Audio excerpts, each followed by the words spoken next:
ॐ पूर्णमदः पूर्णमिदं पूर्णात् पूर्णमुदच्यते पूर्णस्य पूर्णमादाय पूर्णमेवावशिष्यते। ॐ शान्ति शान्ति शांति। प्रणाम आचार्य जी। मेरा नाम संदीप है। आचार्य जी, मेरा प्रश्न श्रीमद् भगवद गीता से है, जो श्री कृष्ण कर्मयोग की जब बात करते हैं तो वो कहते हैं निधनम श्रेय। तो उसका मैं लाइव एग्जाम्पल अगर मैंने कहीं पढ़ा है या इतिहास में देखा जाए तो शहीद आजम भगत सिंह उसका मुझे एक बहुत बड़ा एग्जाम्पल दिखते हैं। तो आज के युवा में जो बल उनके समय में था कि वो अपने धर्म के प्रति, यानी उस समय का जो एक ही उद्देश्य था उनका, वो था देश की आज़ादी। तो आज के युवा में ऐसा कौन सा धर्म हमें चुनना चाहिए या ऐसा कौन सा काम हो जिससे वो बल हमें भी मिले? यही मेरा प्रश्न है। देखो, आज़ादी की ललक हमें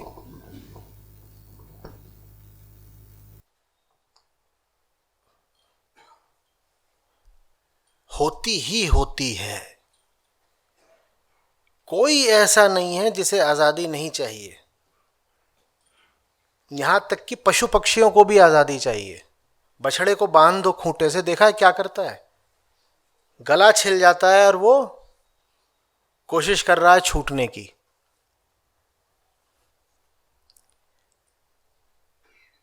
आज़ादी आपको भी उतनी ही शिद्दत से चाहिए जितनी भगत सिंह को चाहिए थी।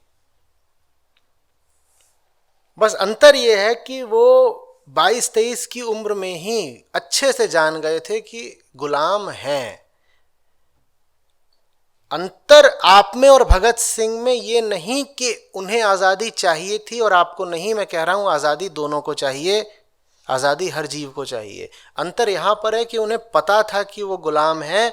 आप मानते हो कि आप आज़ाद पहले से हो। उन्हें स्पष्ट दिख रहा था कि वो गुलाम है, आपको दिखता ही नहीं कि आप गुलाम हो। अंतर यहां पर है। आपको दिख भर जाए कि आप कितने गुलाम हो, आप भी जान दे दोगे। आप भी कहोगे कि फंदे को चूम लूंगा, हंसते हंसते लटक जाऊंगा, कोई दिक्कत नहीं। आज़ादी की राह पर मौत मिल रही है, श्रेयस्कर है। जिस्म छोटी चीज है।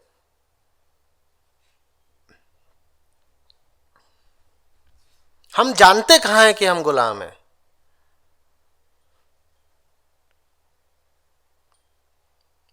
हम पर जैसे कोई जादू कर गया है। हम पर वशीकरण मंत्र चल गया किसी का जैसे। हम इतनी अपनी लुटी पिटी गई गुजरी हालत को भी कह देते हैं ठीक है, साधारण है। यही तो सामान्य होता है। सभी तो ऐसे होते हैं। हम अपनी शक्लें नहीं देखते, अपनी आंखें नहीं देखते। बिल्कुल स्पष्ट चिन्ह, टेलटेल साइंस भीतरी बीमारी के हमारे जीवन में मौजूद होते हैं। हम उनकी उपेक्षा करते हैं। न जाने क्या मिल रहा है हमें अपने आप को ये बता के कि सब ठीक है।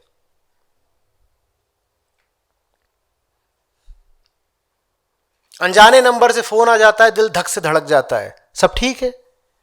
भीतर कोई डर छुपा हुआ ना होता तो अचानक फोन की आवाज सुन के ऐसे चौंक कैसे जाते?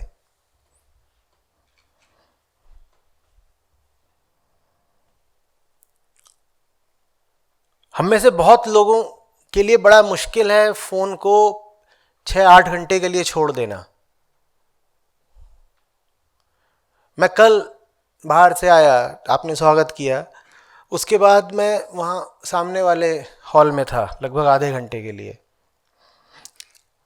आप में से ही किन्हीं सज्जन का मोबाइल लगातार बजता रहा। लगातार। वो बज नहीं रहा था, वो धमकी दे रहा था। कैसा लगता है 42 मिस्ड कॉल्स? पेट में कुछ अजीब सा होने लग जाता है ना जैसे ही देखते हो 42 मिस्ड कॉल्स। फिर तुम बोलते हो कि आज़ाद हो, आज़ाद हो। किसी की हिम्मत कैसे है कि एक दो से ज़्यादा कॉल कर भी दे? अंधे तो नहीं हो ना? जब देखोगे मिस्ड कॉल है कॉल बैक कर दोगे। 42 मिस्ड कॉल बातचीत करने के लिए नहीं की जाती, 42 मिस्ड कॉल तो धमकी देने के लिए की जाती हैं। हाँ या ना? नहीं तो एक मिस्ड कॉल भी काफी है, दिख गया कॉल है मैं कॉल बैक कर लूंगा। ये 42 कॉल क्यों की गई और तुम कह रहे हो आजाद हो? बस ये अंतर है आप में और भगत सिंह में। और याद रखना, भगत सिंह मोबाइल साथ रख के नहीं घूमते थे। उनकी आजादी तो फिर भी उनके करीब थी, कम से कम उनका अंतःकरण तो आजाद था। हम तो मोबाइल को यहां दिल के पास रख के घूमते हैं, हमारे करीब तो हमारी गुलामी है।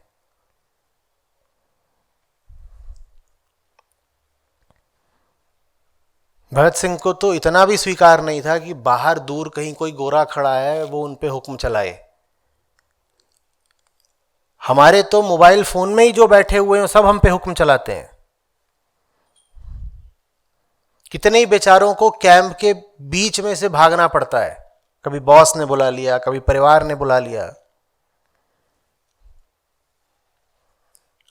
गोरे इतना बुरा नहीं करते थे।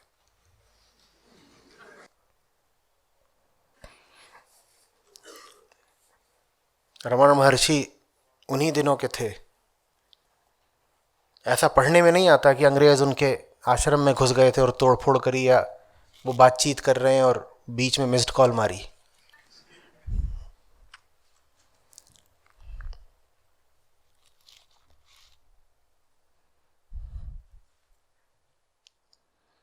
हम किस तरीके से आजाद है बताइए तो?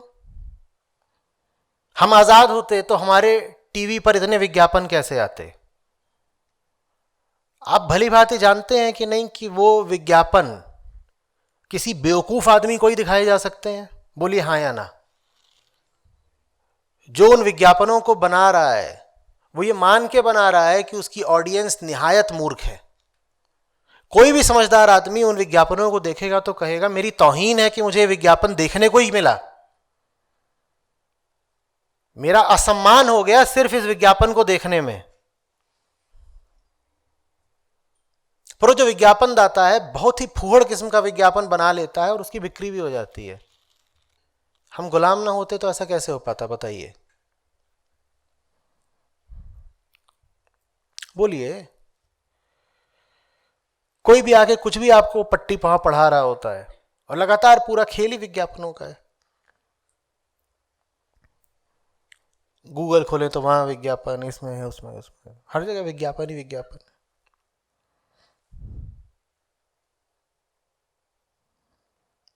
वो विज्ञापन कोशिश करते हैं आपकी चेतना को उठाने की या गिराने की? बोलिए जल्दी। वो माल ही तभी बिक सकता है जब आप बहुत बेहोश तल पर गिर जाए, तो वो विज्ञापन भी पूरी कोशिश यही करता है कि आपको एकदम गिरा दे। इसीलिए उनमें जो मॉडल्स होते हैं, जो एक्टर्स होते हैं, वो भी एकदम बेवकूफी वाली हरकतें करेंगे।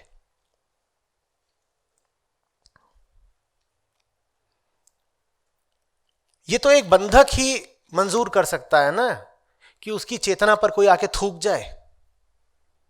आजाद आदमी तो ये स्वीकार करेगा नहीं। विज्ञापन हम भी भेजते हैं, पर उनमें जो कुछ लिखा होता है वो पढ़ने भर से आप जरा होश में आ जाएंगे।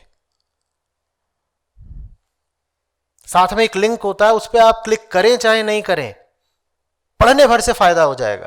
क्लिक तो कम ही लोग करते हैं, 1%, लेकिन जो सामग्री लिखी होती है वो अपने आप में ये चाहती है और ये कोशिश करती है कि आप उठें।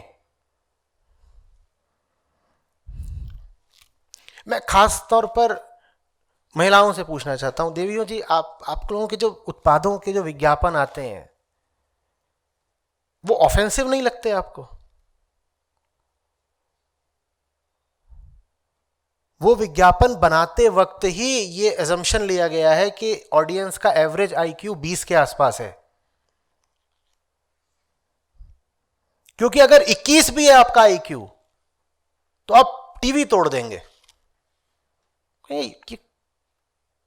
क्या करा जा रहा है मेरे साथ, हम देखते रहते हैं।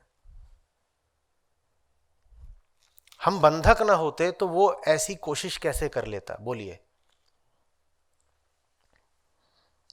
आप मजबूत आदमी हो, आपके हाथ खुले हुए हैं, कोई आके आपके मुंह पे नहीं थूक जाएगा, लेकिन आप यहां भी बंधे हुए हैं और आपके पांव भी बंधे हुए हैं और आपका मुंह भी बंधा हुआ है, फिर कोई भी आके आपके साथ कुछ भी दुर्व्यवहार कर सकता है। हमारे साथ रोज दुर्व्यवहार होता है, व्यवस्थागत तरीके से होता है, सिस्टमिक मिसबिहेवियर होता है हमारे साथ। वो तभी हो सकता है ना जब पहले मिसबिहेव करने वाले को पता है कि हमारे हाथ बंधे हुए हैं, उसे पता है आप कोई प्रतिकार नहीं करेंगे।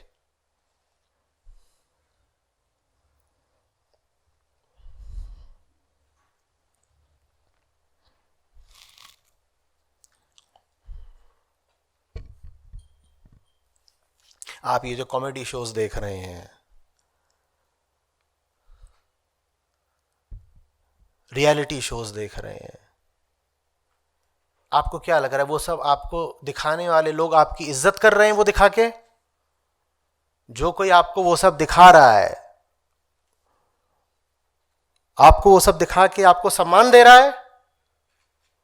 बोलो। ये तो गुलाम की निशानी है ना कि ये सब बर्दाश्त कर रहा है।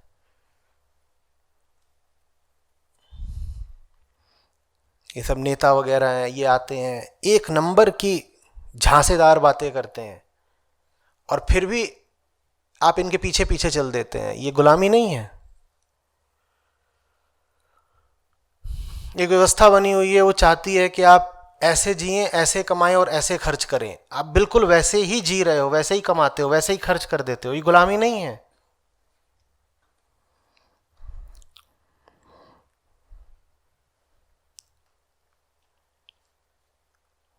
ऐसा कैसे हो जाता है कि यहां जितने लोग बैठे हुए हैं सबके जीवन 19-20 लगभग एक जैसे ही हैं, बड़ी बड़ी बातें सबके जीवन में लगभग एक समान है? ऐसा कैसे हो गया? आजादी के तो 1000 रूप होते हैं, हाँ, गुलामी की बेड़ियां ही एक जैसी होती हैं, कैदियों की वर्दियां एक जैसी होती हैं। कैदियों की बेड़ियां, कैदखाना सब कैदियों के लिए एक जैसा होता है। आजादी तो न जाने कितने विविध रूप ग्रहण करती है, विविधता कहां है?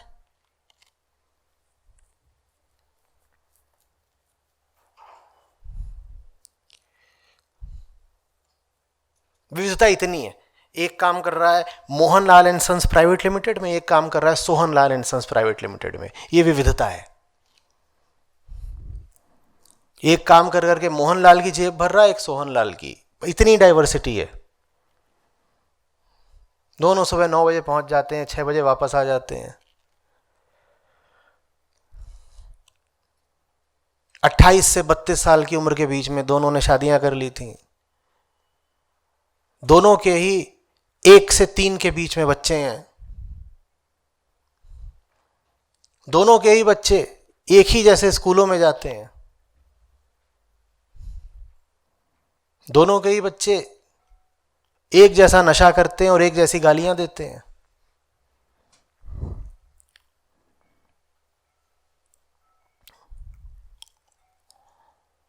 आजादी में तो इतनी यूनिफॉर्मिटी पाई नहीं जाती।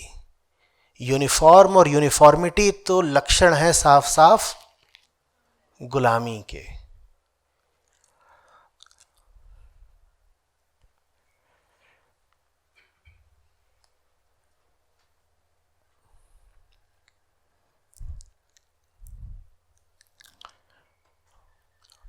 एक मायने में भगत सिंह के लिए थोड़ा आसान था।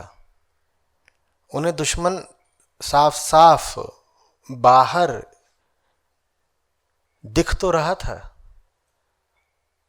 हमें तो गुलाम बनाने वाली पूरी एक व्यवस्था है जिसका ना कोई झंडा है, ना कोई एक देश है, ना कोई नाम है। भगत सिंह इतना तो कह सकते थे, ब्रिटिश एम्पायर। आप क्या बोलोगे? आप किसके गुलाम हो?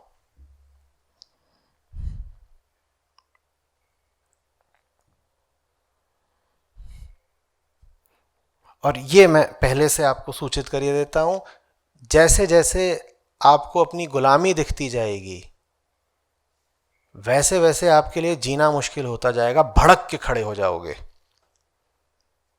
चिल्लाओगे बिल्कुल।